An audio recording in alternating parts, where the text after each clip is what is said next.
Happy Saturday mga ka-farmers. Guys, dito ako sa concrete pan ko sa mga ito. Water management ako ngayon kasi sobrang lubog. Hindi natin na ang tubig sa Bisaya ba.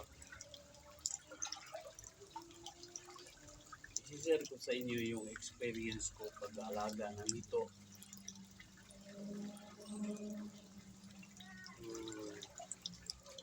Kailangan mag-alaga ka ng ito.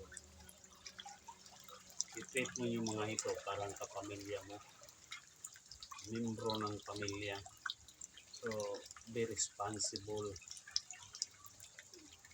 Kailangan niya pagpakain. Oras. Saktong oras.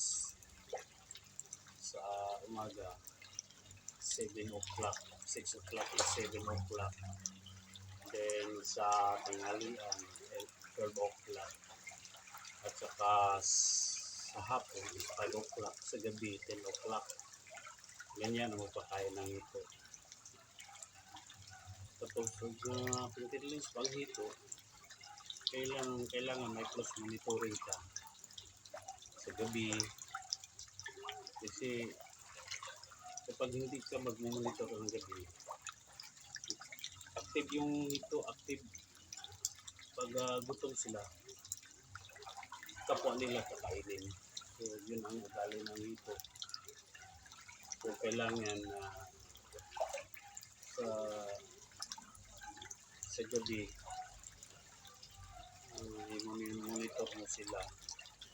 Para kung anong estado ng ito, makita mo, kung gutom sila, bigyan mo. Yung mag-alaga ng ito. So, base sa experience ko, 2 years na ako nag-alaga ng ito.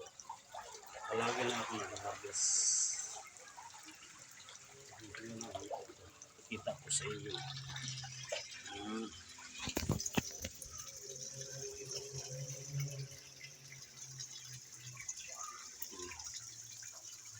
1,000 pieces lang to. Siguro mga 1,200.